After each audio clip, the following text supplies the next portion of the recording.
EMI நமக்கு வசதியா இல்ல நமக்கு பின்னப்பட்ட வலையா, நம்மளோட எதிர்காலத்தை இஎம்ஐ எப்படி பாதிக்கும் அப்படின்றத பத்தி நாம இந்த வீடியோல பார்க்கலாம். வாங்க வீடியோக்குள்ள போலாம்.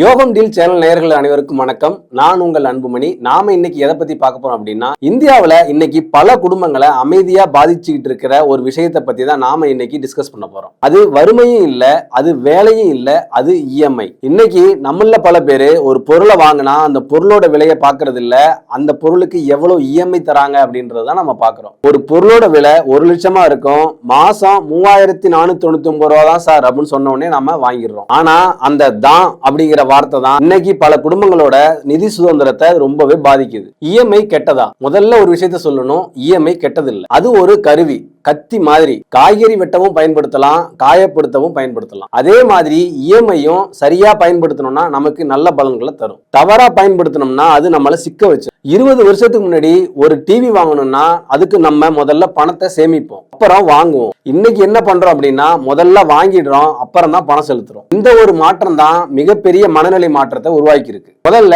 இஎம்ஐ எப்படி வேலை செய்யுது அப்படின்னு பார்க்கலாம். ஒரு பைக் வாங்க போனோம்னா 1,20,000 அதோட விலை சொல்றாங்க அப்படின்னா, உடனே அந்த 1,20,000 கொடுக்க சொன்னாங்கன்னா நம்ம யோசிப்போம். ஆனா மாசம் 3,499 ரூபா மட்டும்தான் அப்படின்னு சொன்னா உடனே வாங்கிடுறோம். ஏன்? மூளை என்ன பண்ண அப்படின்னா, பெரிய நம்பரை கவனிக்காது, சின்ன நம்பர் மட்டும் ஞாபகத்துல வச்சுக்கும். இதுக்கு சைக்காலஜில பேமெண்ட் ஃப்ரேமிங்னு பேரு. இஎம்ஐயோட முதல் ஆபத்து என்ன அப்படின்னா, நீங்க இன்னும் சம்பாதிக்காத பணத்தை இன்னைக்கே செலவு பண்றதுதான். அதாவது அடுத்த 24 மாசத்தோட சம்பளத்துல ஒரு பகுதியை இன்னைக்கே வித்துட்டீங்க. ஒரு குடும்பத்தோட கதை எப்படி இருக்கு அப்படின்னா, ஒரு குடும்பம் TV EMI, bike EMI, mobile EMI, fridge EMI, washing machine EMI, credit card EMI, இது எல்லாத்தையும் சேர்த்தா மாசம் 28,000க்கு மேல வருது. ஆனா சம்பளம் 45,000 தான். அவங்களுக்கு பிரச்சனை எப்ப வரும் தெரியுமா?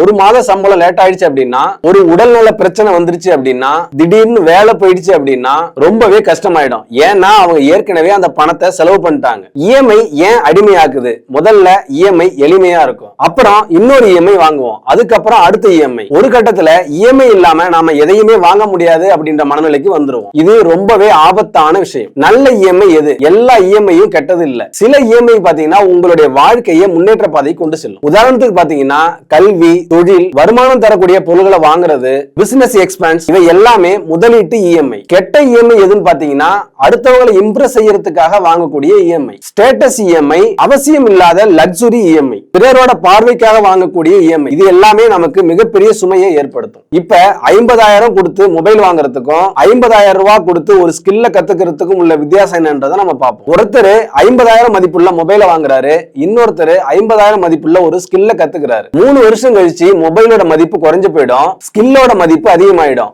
இதுதான் asset versus liability. Credit card EMI தான் மிகப்பெரிய கண்ணி. பலர் என்ன நினைக்கிறாங்கன்னா, முதல்ல பொருளை வாங்கிடலாம், அப்புறம் பணம் கட்டிக்கலாம் அப்படின்னு நினைக்கிறாங்க. ஆனா கிரெடிட் கார்டோட லாபம் உங்களுடைய தாமதத்துல தான் இருக்கு. நீங்க நேரத்துக்கு அந்த பணத்தை செலுத்தல அப்படின்னா வட்டி உங்களோட எதிரியா மாறிடும். ஒரு எளிமையான விதியை நாம வச்சுக்கீங்க. நீங்க இஎம்ஐ வாங்குறதுக்கு முன்னாடி இந்த 5 கேள்வியை உங்களுக்கு நீங்களே கேட்டுக்கோங்க. ஒரு பொருளை வாங்கணும் அப்படின்னா முதல்ல கேஷா கொடுத்து வாங்குறதுக்கு முயற்சி பண்ணுங்க. அடுத்தது, இந்த பொருளை எனக்கு வருமானத்தை ஏற்படுத்தி தருமான்னு பாருங்க. அடுத்தது, இந்த பொருள் இல்லாம ஒரு 6 மாசம் என்னால இருக்க முடியுமா அப்படின்னு பாருங்க. அடுத்தது, வேலை போயிடுச்சுனாலும் என்னால இந்த இஎம்ஐ கட்ட முடியுமா அப்படின்னு பார்க்கணும். 5வது பாத்தீங்கன்னா, நான் இந்த பொருளை தேவைக்காக வாங்குறேனா இல்ல ஆசைக்காக வாங்குறேனா அப்படின்றதையும் நம்ம யோசிக்கணும். இந்த 5 கேள்வியும் நீங்க உங்களுக்குள்ள கேட்டு இதுக்கு சரியான விடை உங்கள்ட்ட இருந்ததுன்னா நீங்க அந்த பொருளை வாங்கலாம். பணக்காரங்க ஏன் எல்லா பொருளையும் இஎம்ஐல வாங்க மாட்டாங்க அப்படின்னு உங்களுக்கு தெரியுமா? அவங்கள்ட்ட பணம் இல்லாதனால இல்ல, அவங்களுக்கு சுதந்திரம் ரொம்ப முக்கியம். இஎம்ஐ அப்படின்றது மாதம் மாதம் உங்கள்ட்ட ஒரு உரிமை கோரும். அது உங்களுடைய எதிர்கால வருமானத்தின் ஒரு பகுதியை பிடிச்சிக்கும். ஒரு அதிர்ச்சியான உண்மை என்ன அப்படின்னா,